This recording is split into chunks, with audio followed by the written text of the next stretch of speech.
Everyone, welcome to our channel. ఈరోజు మెత్తని పకోడీని చేసి చూపించబోతున్నానండి. చాలా ఈజీగా చేసుకోవచ్చు, టేస్ట్ కూడా చాలా బాగుంటుందండి.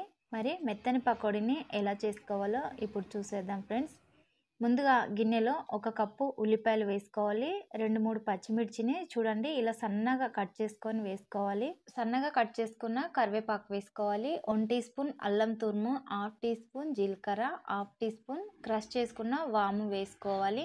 టేస్ట్కి సరిపోయినంత ఉప్పు వేసుకోవాలండి. నేను వేసినప్పుడు క్లిప్ మిస్ అయింది, మీరు వేసుకోండి.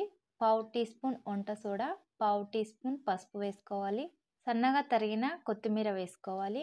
ఇవన్నీ వేసుకొని బాగా కలుపుకోవాలండి.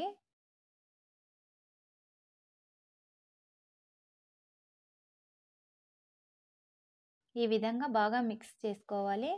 ఇప్పుడు 1 కప్పు శనగపిండి వేసుకోవాలి. శనగపిండి వేసుకొని మళ్ళొకసారి బాగా కలుపుకోవాలండి. ఇందులోనే 1 టేబుల్ స్పూన్ వేడి నూనె వేసుకోవాలి. ఇప్పుడు ఇందులో కొన్ని నీళ్ళు వేసుకొని పిండి కలుపుకోవాలండి.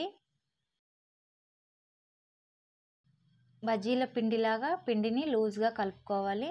పిండిని ఈ విధంగా కలుపుకోవాలి. నూనె నార్మల్గా వేడైన తర్వాత పకోడీలు వేసుకోవాలి. స్టవ్ను మీడియంలో పెట్టుకొని ఫ్రై చేసుకోవాలండి. చూడండి ఇవి కొంచెం ఫ్రై అయిన తర్వాత ఇప్పుడు వెంటనే కలపకుండా ఇవి కొంచెం కాలిన తర్వాత కలపాలండి. ఈ విధంగా కలుపుకుంటూ ఫ్రై చేసుకోవాలి. అప్పుడే అన్ని ఈవెన్గా ఫ్రై అవుతాయి.